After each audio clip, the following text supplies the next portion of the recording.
Lockhart Radio. Well, there's a lot of rumors going around right now, and I wanted to come before I turned in Lockhart Radio. to say, let's turn that off. Because it's just going to keep going. Nonetheless, there are a lot of rumors that are going around right now as to whether or not President Joe Biden is going to be the presidential candidate in November. Now, I'll tell you that several years ago, when this whole Biden campaign and Biden presidency started, we had lots of conversations as to whether or not he would be able to continue as the president. Well, obviously, then there were several different situations where we saw him stumbling, falling up the stairs, and a wide array of other things. But in the back of my mind, and this may not be what's about to happen, I'm going to share the video with you, but this may not be what's going to happen, but I'll tell you what I thought.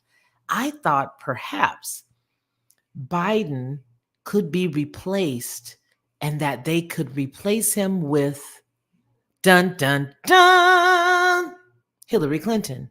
Well, it could be Hillary Clinton, and then it could be Barack Obama's significant other. But with that in mind, I want to show you what's going on here. Let's just take a look at this story because I don't know. Let's see what we got going on here. Let's check it out. Oh, there's an ad. That'll give us a chance to set it up. Hold on here. Let's do it. Hi, everybody.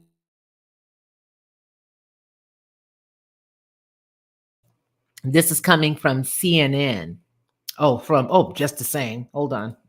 CNN, same people. Kylie had reported that Kamala Harris actually eyeing that, a lot of people realize that Joe Biden's likely not going to be the nominee, which is from what we're hearing on Capitol Hill, Jesse, Representative Kylie had reported that Kamala Harris actually eyeing a run for California governor because of it. Right. That's the backup plan. So you are hearing also in D.C. that Joe Biden isn't going to be the Democrat nominee? Correct. It appears that our colleagues are trying to put guardrails on a 2024 presidential election with President Trump. And also what you're seeing is, according to our polling, Jesse, as well as I do, that they've been trying to really paint Republicans as anti-woman, and they're trying to push an abortion crisis right now with the election. And I don't think that that's the case. A lot of the American people know that really this is a state rights decision. And so I think that they know that they're losing. It's very evident at this point. All right. Congresswoman Anna Paulina Luna, the straight truth. Okay, and so there's that, right? But then there's also a bevy of other stories. And when this story was originally sent to me, what I did is I dug around a little bit and I see that these rumblings have been going on since before 2023. That people have been, with different outlets from CNN and others, have been sort of throwing it out very subtly, very gently, so that people would, I guess, be softened to the idea.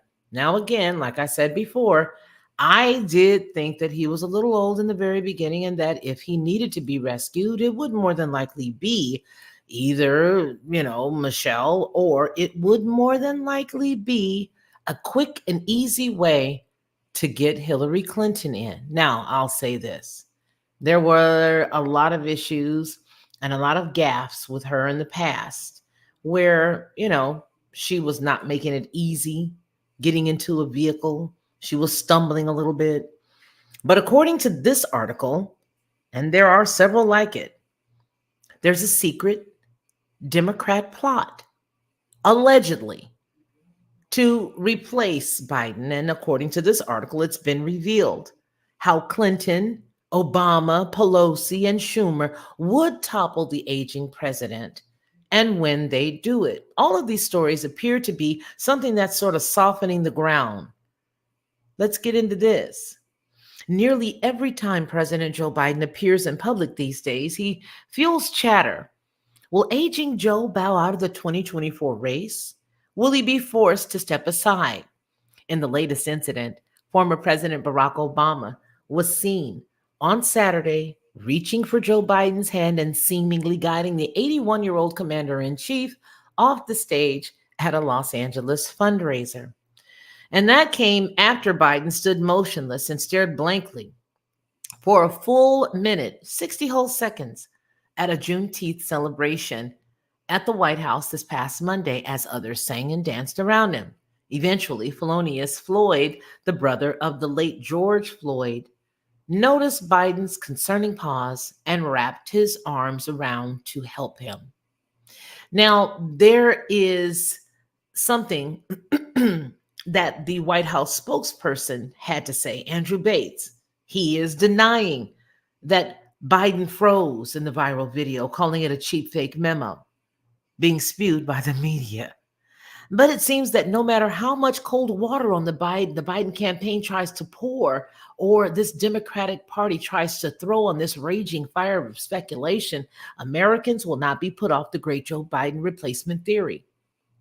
It's the idea that somehow, some way, the president will be swapped out as the Democratic Party's candidate ahead of the 2024 election. Dropping out would be a big risk. But there's some threshold below which continuing to run is a bigger risk. Now, this comes from the polling guru by the name of Nate Silver. And this is what he wrote on social media. He says, "Are we there yet? I don't know. But it's more than fair to ask." Silver is the founder of the website 538, and he noted that Biden's average approval rating had reached a new low of 37.4%. And chief among voter concerns is Biden's age, which Silver concluded to be an extremely understandable concern as Biden looks and acts his age and is a huge outlier to ask for the job until 86 years old. Atlantic columnist Mark Leibovich cruelly stamped the president, Ruth Bader Biden.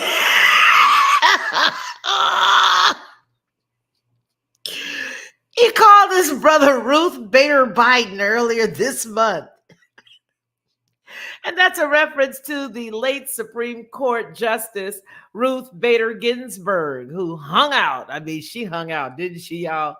Who once angered some liberals by refusing to retire or just leave already during Barack Obama's presidency, and subsequently passed away during Donald Trump's term, allowing the Republican president to go on ahead and nominate a conservative justice. Let's see, James Carville, the political mastermind behind Bill Clinton's presidential campaign, said flat out this month that Biden should not have run for re-election, just flat out. He shouldn't have did it. Now, a last-ditch effort by Biden's backers to silence his critics inside the party may prove to be his ultimate undoing. According to Democratic bigwig, Obama campaign guru David Axelrod, the Biden team scheduled one of the earliest presidential debates in history. Now, there is some speculation that by doing that, they're waiting to see how he handles things. Is he going to respond to the medication? Are we going to hear clear in between the commercial breaks in the back when they try to resuscitate this cat? Or how's everything going to go for Joe? So let's move it up really fast so that we can monitor this and see exactly what happens and what polling takes place after that. So according to the Democratic bigwig Obama's campaign, guru David Axelrod, Biden team scheduled one of the earliest presidential debates in history, June 27th on CNN, to prove to naysayers that Joe's not going anywhere. But listen, let's put a pencil there for a second because we got to be fair. We have to state the obvious. And that is that not only is it an early debate, it's actually not a live debate. There's no live audience. And they have the ability to push the mics on and off if they don't want anybody to clarify themselves. And so even with that, I think it's not cool for Trump or anybody that would attempt to run against him, especially to have it with two people from CNN that absolutely abhor him. And him, I mean, Trump. It says, but the gambit carries tremendous risk. While an efficient debate performance by Biden could help rally Democrats behind him, a significant misstep would only stoke more replacement chatter. Former Clinton advisor and polling expert Mark Penn suggested the CNN debate will be Biden's last chance to reassure voters that he is fit for the job. And there is Obama bringing old Pawpaw off the stage. And there is his wife bringing Pawpaw, holding on to his hands. And she should really be flogged, because to me, that's just elder abuse, to continue to drag him out and prop him up like Weekend at Bernie's every day. Anyway, they have deliberately thrown down the gauntlet for an early debate, Penn said. And I think that's going to be the point at which Americans judge, is he ready for another term or not?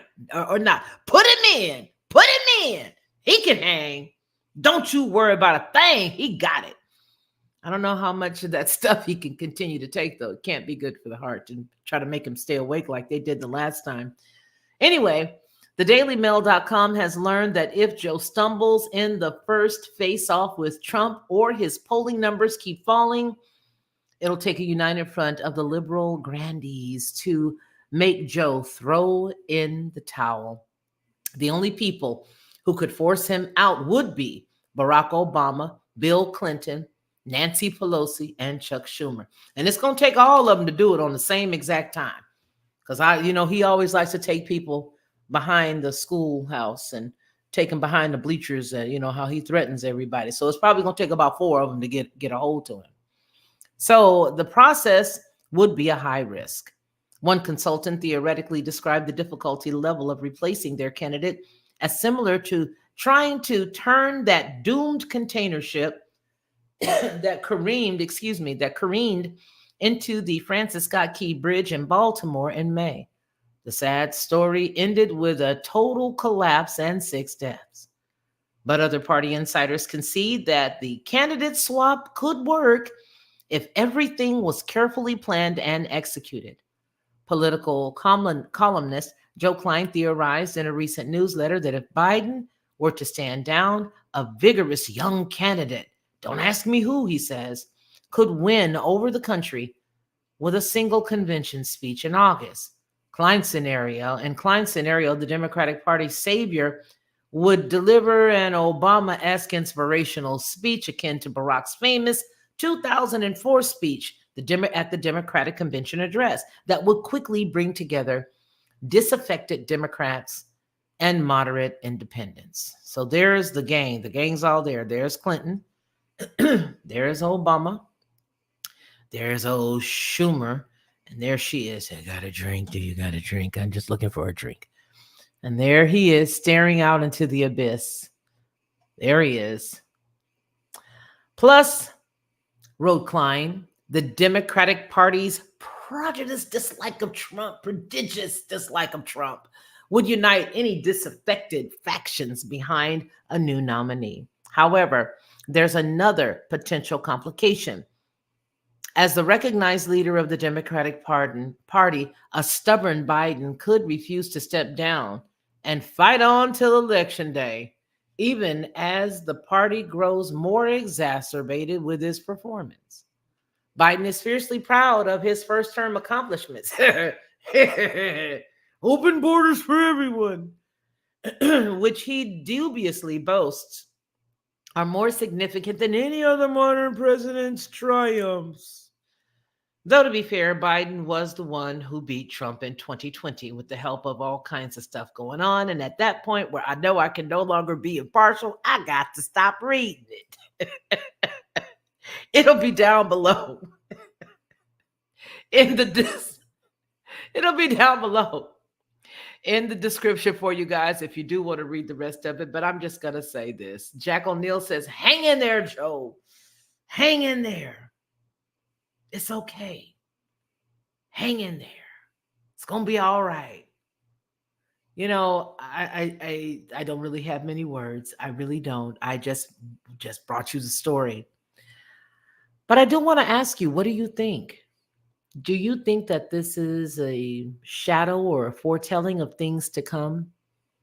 Do you believe that maybe he could be replaced? Do you believe that it'll be him and Trump? Or do you believe that Trump just could be replaced? And if you think Trump could, who do you think's going to try to replace him? Seems to me like there's a whole lot of speculation going on. Yep. Whole lot of speculation, whole lot of hoping, whole lot of promises.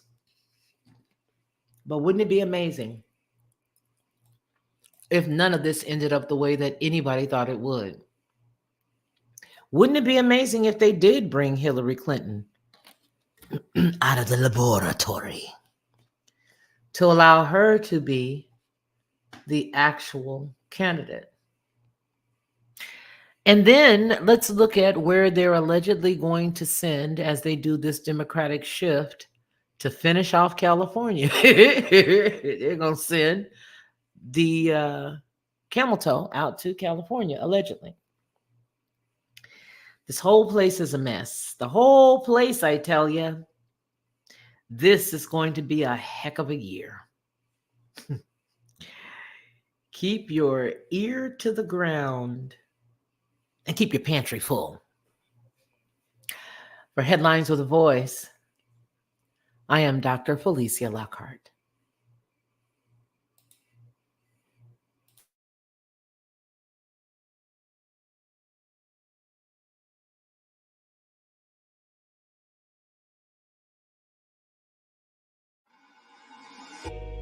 Lockhart Perspective.